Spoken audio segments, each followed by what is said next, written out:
Life style అంటారు కదా, ఈ మధ్య లైఫ్ స్టైల్ డిసీజెస్ అన్నిటికీ లైఫ్ స్టైలే కారణం అంటున్నారు కదా.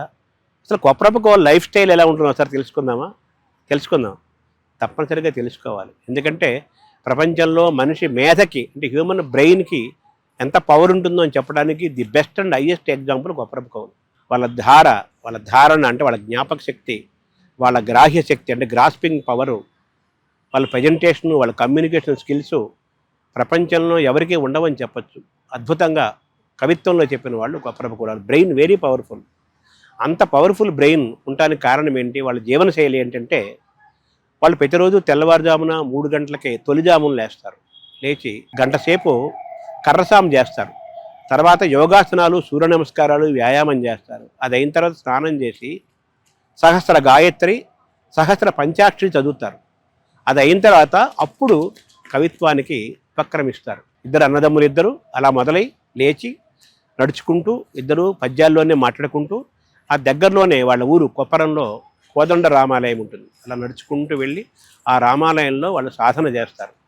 అంటే శారీరకమైన వ్యాయామము, మానసికమైన వ్యాయామము తొలిజాముల్లోనే కొప్పరపు కవులు మొదలు పెడతారు.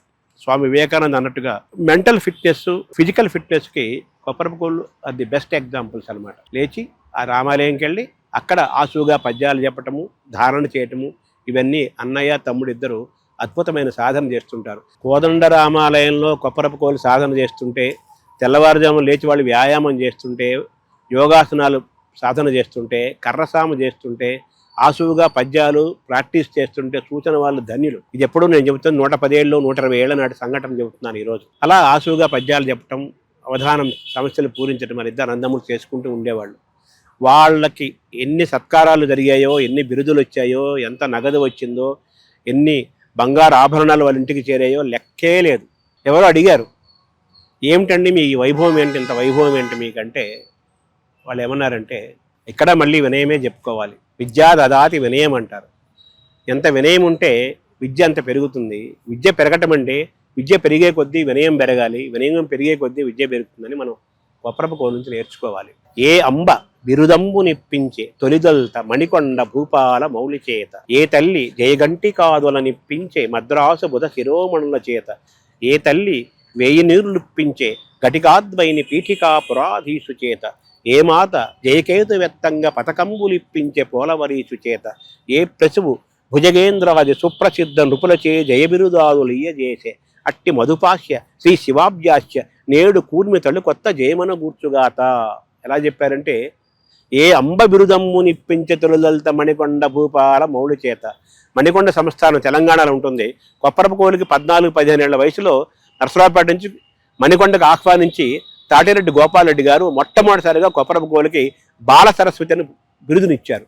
అందుకనే ఏ అంబ బిరుదమ్ము నిప్పించే తొలిదల్త మణికొండ భూపాల మౌళి చేత, ఏ దేవి జయఘంటికాదుల నిప్పించే మద్రాసు బుధ శిరోమణుల చేత. మద్రాసులో వీరు సభలు చేస్తే మహాపండితుల మధ్యన వీరికి జయఘంటి కథలు ఇప్పించారు. అలాగే ఏ తల్లి 1000 నూరిప్పించే ఘటికాద్వైని పీఠికా పురాధీసు చేత. పిఠాపురం రాజావారు వీరికి 120 ఏళ్ల క్రితమే 1116 ఇచ్చారు.